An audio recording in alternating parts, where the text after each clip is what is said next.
মদিনার জমিনে সবচাইতে গরীব সাহাবীর নাম ছিল সাইয়েদনা বেলাল আল হাবাশী রাদিয়াল্লাহু তাআলা আনহু।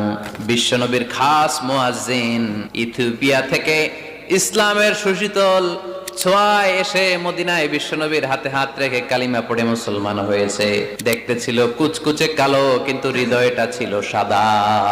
লজ্জাস্থানটা ঢাকার কাপড় ছাড়া তার কিছু ছিল না। ওই বেলাল রাদিয়াল্লাহু তাআলা আনহুকে ডেকে বিশ্বনবী বললেন, আনফিক ইয়া বেলাল, ও বেলাল তুমিও আল্লাহর রাস্তায় দান করো। যে বেলাল রাদিয়াল্লাহু তাআলা আনহু লুঙ্গিটা পরা ছাড়া আর কোনো সম্পদই ছিল না, এই লুঙ্গিটাই সম্পদ, আর কিচ্ছু নেই। ওই বেলালকে বিশ্বনবী বলেছেন, দান করো বেলাল, কিপটামি করো না।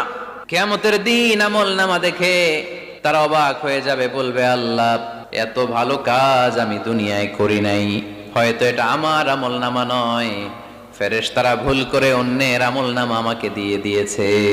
আল্লাহ বলবেন না, আমার ফেরেশতারা ভুল করে